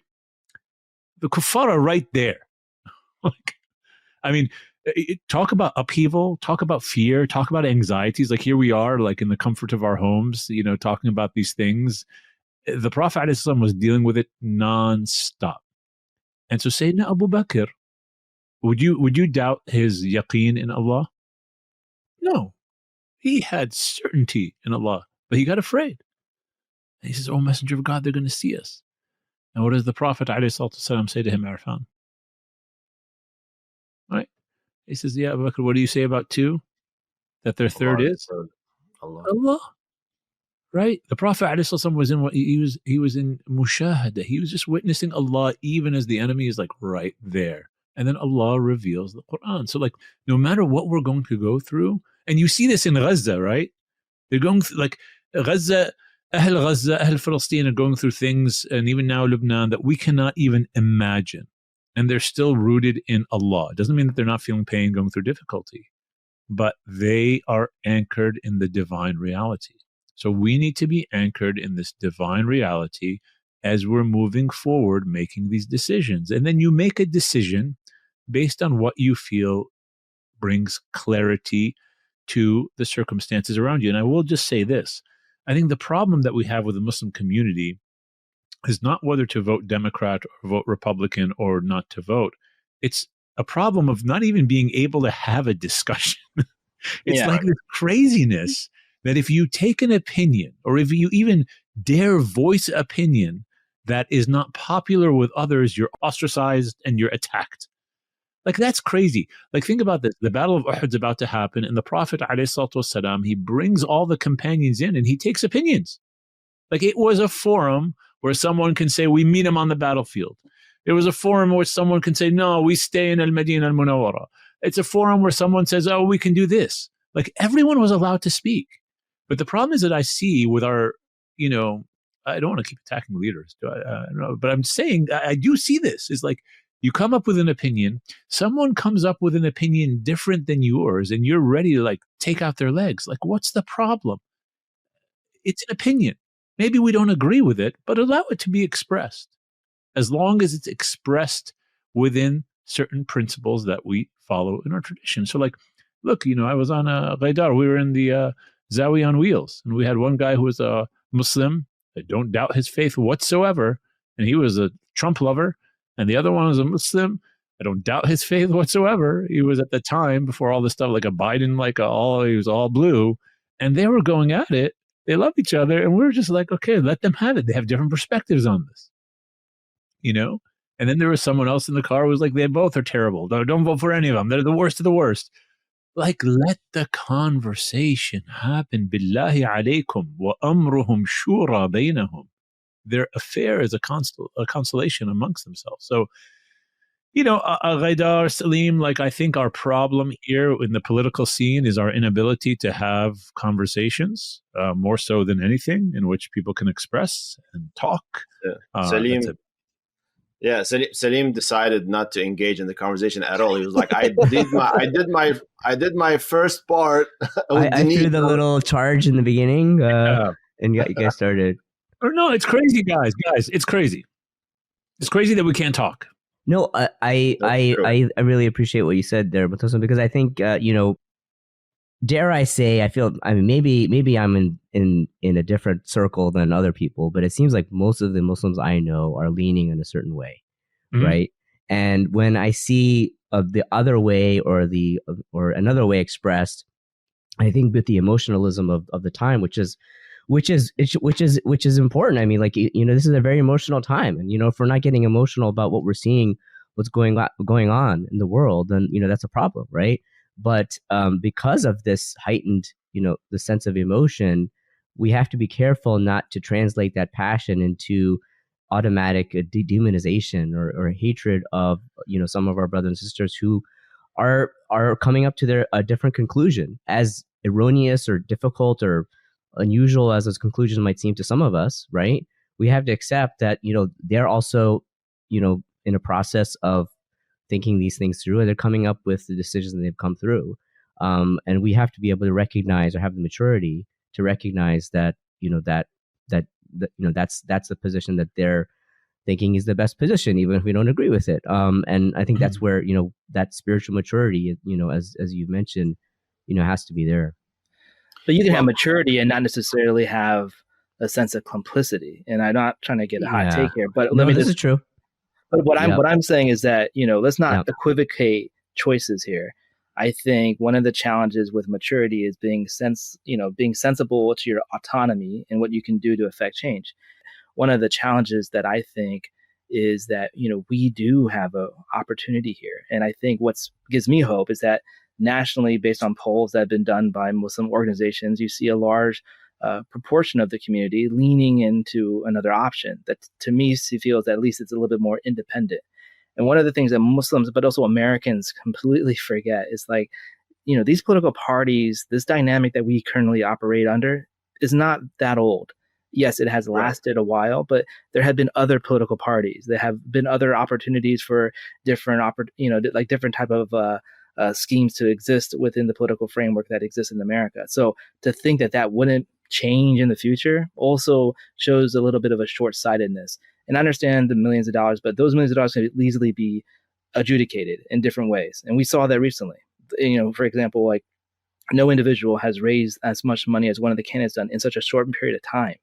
But it was through that purse of the money that change actually happened. If that had not happened, then we would be still left with probably the old choices that we had before.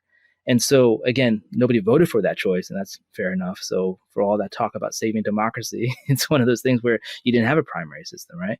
But one of the things that people who may be listening to this who are not American may not understand the dynamics of how it is to be an American when you have these opportunities to vote, and how so few Americans actually do vote who are registered. Yeah. I think the largest propensity of voters was probably maybe not the last election cycle, but the cycle before. So it's important to kind of appreciate where we are as a community, as a country. This is a very polarizing time. And people, unfortunately, there's been studies on this recently about how religious identity has completely been replaced by political identity, and that people are willing to go at it to the extent that there's fictional, representations of a type of civil war that could happen in America. And so I think, I don't want to necessarily just make it seem like we should just be kumbaya and agree to disagree, agree to disagree. But we should be thinking, okay, in whatever the conclusion is in a couple of weeks when we find out what the election results are, how does the community move forward? My viewpoint. I just want to say, Arfan, the community is so diverse that you're not going to get everyone to take one position. Right. We're the most diverse, religious community in human history in America. Yeah, so that's what I'm saying. So when we say agree to disagree here, this is not just some token statement. What I'm trying to really get at is look, we're a diverse community. We have a lot of different perspectives, and what is important to one subset of the Muslim community may not be that important to the other. There's diversity that's there. And so how do you balance all that? What do you do? It is a very difficult task. Right. There is no Muslim bloc politically. Yeah, it's and I mean, for God's sake, we can't even start Ramadan together. So no, but I'm saying I think there's more agreement on some of these issues than people may realize. When you have national organizations, most of them opining on going third party, or you have organizations saying, there's one or two that are literally left out there. Literally, that's what it is right now. I mean, that's neither of the two major look. If we're voting on the issue, if everyone cares, the major issue that everyone is in his heart right now is this genocide that's happening in Gaza. Neither of these two parties take a different position as to what's happening. Yeah, but I think the issue is the strategy. How do you get to a point where they do think about that? Is it by standing in line and doing the same thing you've done, or is it by saying, actually, we didn't do this and we ruined the party for you? And that's how we did it. Exactly. So that's where the difference really is coming in, right? And that's where I'm saying that people have to have the ability to be able to express these conversations together and hear each other out. Listen, I've got one brother I know who's like, no, we need to put all of our money into politics and let them know that we actually matter, and that, if they support us, we have the funding. And then I have another brother, intelligent person, who's like, we need to completely sidestep that political system. It's the wrong way of doing things. That's what I'm saying. There's different opinions on this matter. Then there are those that are saying, hey, vote third party, right? Go a different color. So every time you have this political realism happening, or every time you try to,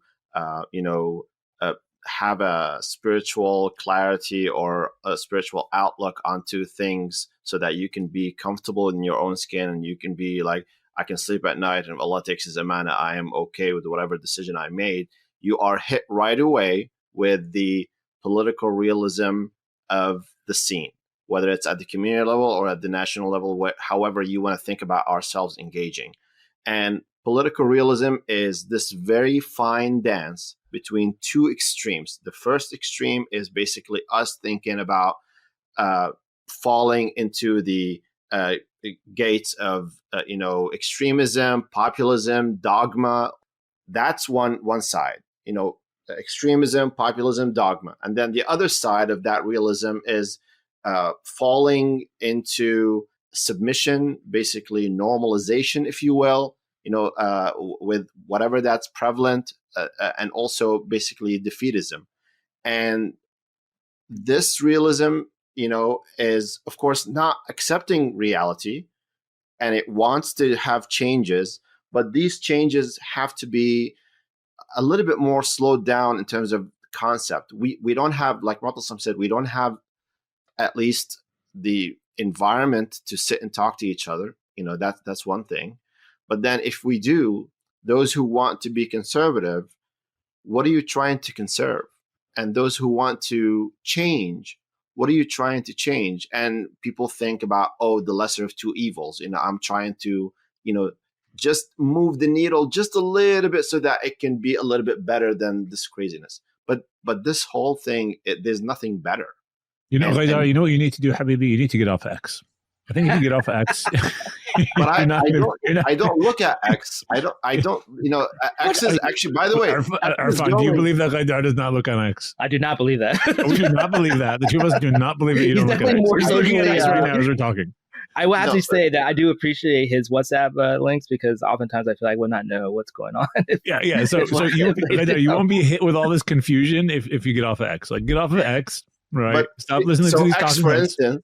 By the way, no, he's on X. He's on X. No. I'm seriously. I don't. I get on X maybe once a week, but when I look at X, I feel like I am in the Republican kind of zone. When I get on Facebook, for instance, I feel the opposite. And this is how my opinion as an individual being shaped. But I'm cognizant of that. That's why I don't get on it that much. But the idea is that I see all of this, and I see all these compounding, algorithms pushing me, but I don't have enough time to talk to you guys, for instance. I don't have enough time to concentrate within.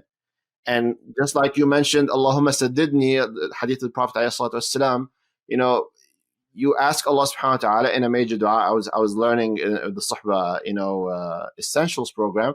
The first dua that Sheikh Riyad mentioned in the Tazkiyah realm was Allahumma inni as'aluka thabata fil amr. That's the first thing the Prophet ﷺ said. Oh Allah, I ask you certainty in the matter. The matter in here is the deen. Ya Allah, I ask you to be anchored with you. That's the first thing that he ﷺ said. And then وَالتَّثَبُّتَ وَالتَّثْبِيتَ فِي الْأُمُورِ وَأَسْأَلُكَ, that's the second sentence he said in the dua. And that's like one of the major du'as that the ulama mentioned, And I ask you, oh Allah, to have clarity and to basically have a better way to find out umur, like all the other things that come after that. First, I need to be anchored in you, in your deen. Then I need to have clarity and enough information to deal with my surroundings.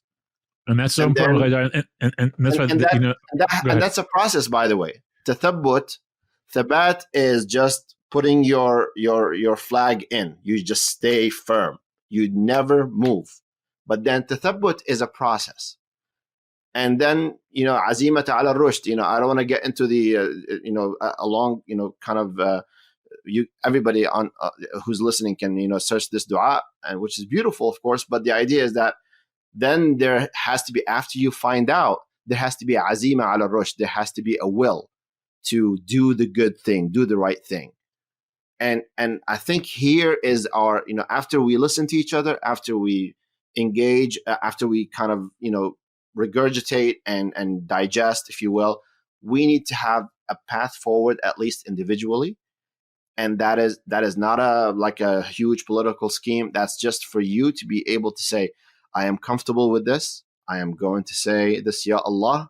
I am, putting my best intention, not at least to be against those who are killing my brothers and sisters.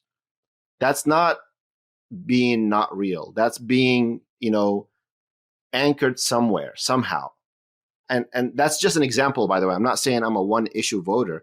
I'm just saying that, that's how I'm thinking right now, that it could be that I can change if I can have a proper dialogue with others. But it doesn't seem, if I open social media, to your point, Mu'tasim, or if I sit with anybody else in my community here in Maryland, it doesn't look like I'm having a proper conversation.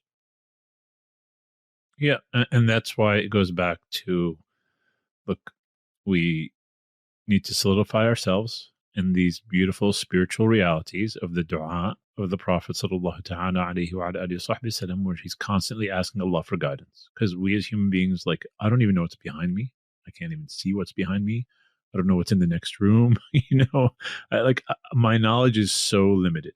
And so look, we put out a really beautiful book via Al-Madina. It's called Supplications of the Messenger of God sallallahu ta'ala alayhi wa ala alihi wa sahbihi sallam. And I recommend that everyone that's here listening download that book. It's there for free, and read them every single day. It will start to give you clarity, and it will start to anchor you in the divine reality. And then number two, Ghaidar, to your point, of course, I mean, the issue of Gaza and what's happening is a major issue. And of course, no one wants to support those that are aiding the genocide of everyone in Palestine. It's so no clear. matter how you dress it. No matter how you dress it, of course. But I would say, go ahead. I would end this. I know we may be running out of time, but I wanted to just touch on something that touches back on the book about the idea that Thomas Jefferson had or owned these Qur'ans in that timeline of the 18th century. One of the things that comes out of that discussion that I was listening to that Salim did a fantastic job with was that, there's a popular understanding that Thomas Jefferson owned those Qur'ans to know his enemy because of the dynamics around the Barbary pirates, which was one of the first international conflicts that our country was engaged in. What people lose sight of is that I think it was probably understood that he purchased those volumes when he was in law school to understand Islam as a legal code.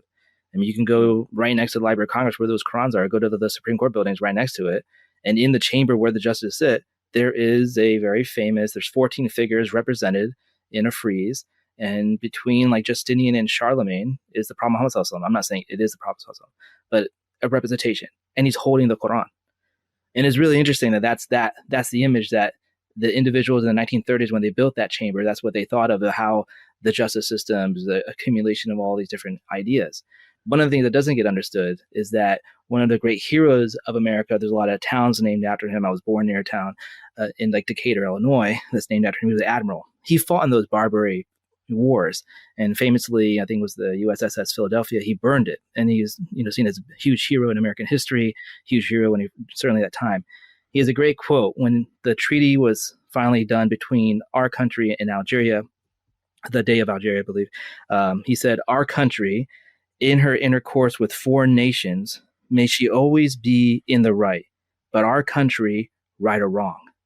And a lot of people see this as just, blind patriotism, but there's a sense of kind of like a kind of sarcastic idea here that this is the dynamic that we as American Muslims individuals have to kind of grapple with on an individual level, on a communal level, that this is our country.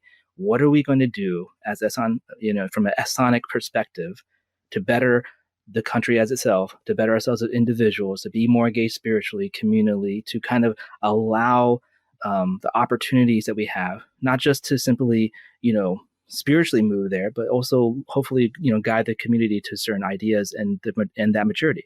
And it's true what Mu'tasim said. We're such a diverse community. We don't have one cause. We have so many different causes. We have so many different places of origin.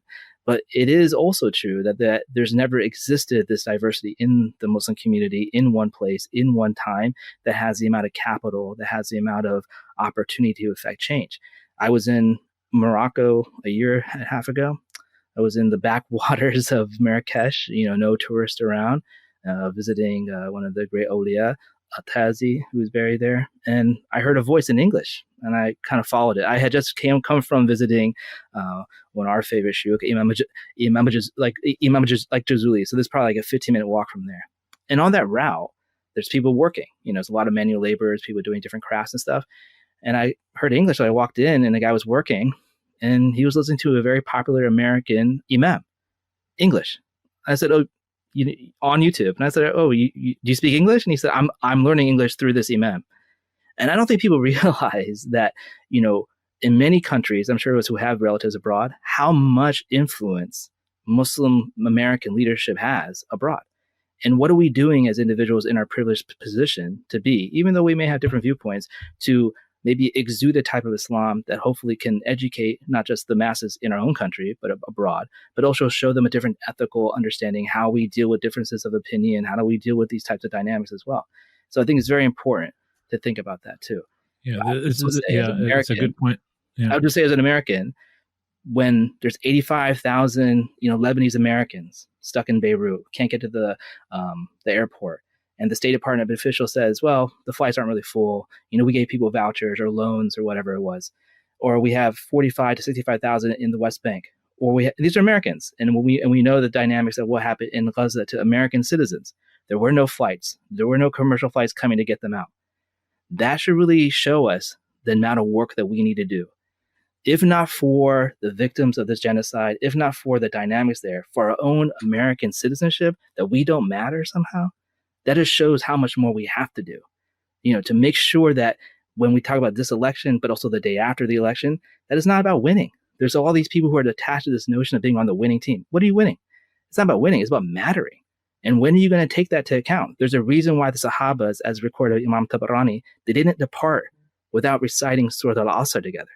And Surah Al-Asr, as Ibn Kathir mentioned, says that the first two attributes that are mentioned are for individual, there's for you're having faith and good works. That's for the individual. The last two attributes, the mutual spreading of truth and having patience, that's for the community. And what are we doing as an individually or organizationally to kind of promote these ideals? I think that's kind of what I would think about it. Yeah. Yeah. Go ahead. Why can't we get together, guys, when it seems like we get together at these horrific topics like turning 40 and now the election. It's not horrific. Hey, I'm very comfortable with my 40ness, man. What are you talking about? Yeah, exactly, Sonny. What's wrong with you? I'm just saying we got to do this more often. We say this all the time. We got to do this more often, and inshallah. Yeah, there's a lot more to be said and a lot more to be discussed, and I think that inshallah we are going to have a lot more of these sort of discussions, not just sort of on this topic and and other topics that are dear to all of our hearts, but they're going to be open discussions. And as long as we all agree that, hey, we may differ, I'm looking forward to differing with you, Arfan. Yeah, I mean, I truly hope so. And for those who are listening, I truly hope that whatever you're hearing, if it's creating some sort of resentment in your heart, this means that there's something to be said here about how you're receiving whatever points of discussion that you're receiving. If it's creating some sort of, okay, we are all coming from different angles, but what brings us together is our uniqueness and our oneness with Allah subhanahu wa ta'ala and through the path of Sayyidina al-Habib alayhi salatu wassalam. If that makes you more tolerant, that makes you more centralized around how you should think about things as a result of this conversation, this hour of discussion, I think that's a good sign. But if it makes you chuck this whole thing and say, what are these idiots talking about? Forgive me, this means that we have a problem, or that I know better than them, or they don't see something. That's part of the problem. There are issues of the nufus. This is also another layer and another huge conversation that should be also, brought to the table. People are talking from their insecurities and from their nufus. They might be ammara bisu. They might be like bringing ordering themselves to, do things that are not, to the best of intentions. So please forgive me for saying things that I shouldn't say, but this is technically, also another, part of the rubric, that where we need to always check ourselves, how we are engaging with the, with whatever we're hearing, how we are engaging with whatever we are saying. Are we capable of making decisions and engaging with others? If we're not, then alayka binafsik. The Prophet ﷺ said, if you think that you're unable to be at the level of the event, that's fine. That's absolutely fine. You can just worry about yourself, worry about your family, worry about the things that are very important. Allah subhanahu wa ta'ala will take care of you. Don't feel this extra anxiousness that you need to be, adding like another stick into the whole, bunch of sticks into one way or another. So I hope that's also another thing. I always think about this, because if I don't have something good to say, then I should just like stay quiet, just stick behind and feel that, okay, alhamdulillah, may Allah give me guidance. May Allah give me, again, anchorship in what is most important. And I hope that any conversation that you're engaged in makes you closer to Allah and closer to your brothers and sisters. Because the more distance you feel, and I'm not saying you guys, I apologize, I now turned into a lecture mode. The more distance I feel as a result of any conversation, the more I'm like, maybe this is not helping me out. Maybe this is not really what I need to hear. Because at the end of the day, I'm just another, one vote or one opinion in a sea of opinions. And Allah alam.